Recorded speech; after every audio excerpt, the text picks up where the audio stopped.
Hôm nay thì ba anh em chúng tôi chuẩn bị bắt đầu làm một cái phòng thu âm, mic nhạc, thu âm các kiểu và phòng Việt các kiểu nha.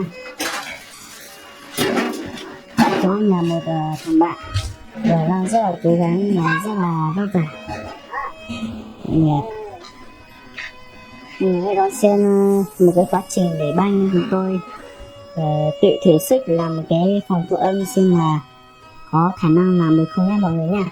Bây giờ sẽ đi chuyển gạch từ chỗ kia về, tít ở chỗ kia về, chuyển gạch tít chỗ kia về đấy, và mình xem hai bạn kia chuyển gạch nào.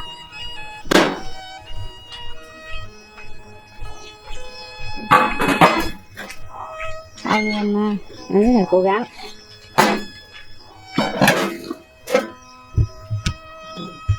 Vì tương lai, vì vợ con, vì các anh gái ở dưới kia nên là hai anh em rất là cố gắng ạ. Như bỏ mình cho đến bây giờ thì mình đã tự chí làm ăn một mẹ, quyết tâm về quyết ẩn, quyết tâm đi theo thầy phụ hồ. Đây là học sinh của thầy phụ hồ nhá. Bây giờ thì anh em mình sẽ chuyển hết chỗ gạch này và gạch đống cát này nữa đấy, để đi sang bên kia. Mọi người cứ đón xem từ A đến Z xem là đến ngày cuối cùng cho anh em mình có thể làm xong cái phòng thu âm như thế nào nhé mọi người nha. Các bạn ạ, từ khi người yêu của mình với mình chia tay cho đến bây giờ thì không biết làm nào, buồn lắm. Vào cái này rãnh này thì làm chỗ cho nuôi ong rồi ạ. Nhá mọi người nha. Nó là thế rồi. Đó rồi.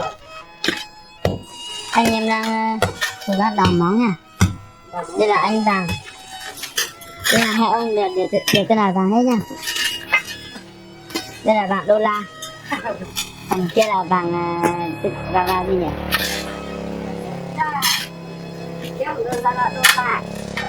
Đây là vàng xanh trai, còn đây là vàng đô la nha. Anh đang làm món anh như đây. Muốn làm nghề này người ta khinh mình lắm các em ạ.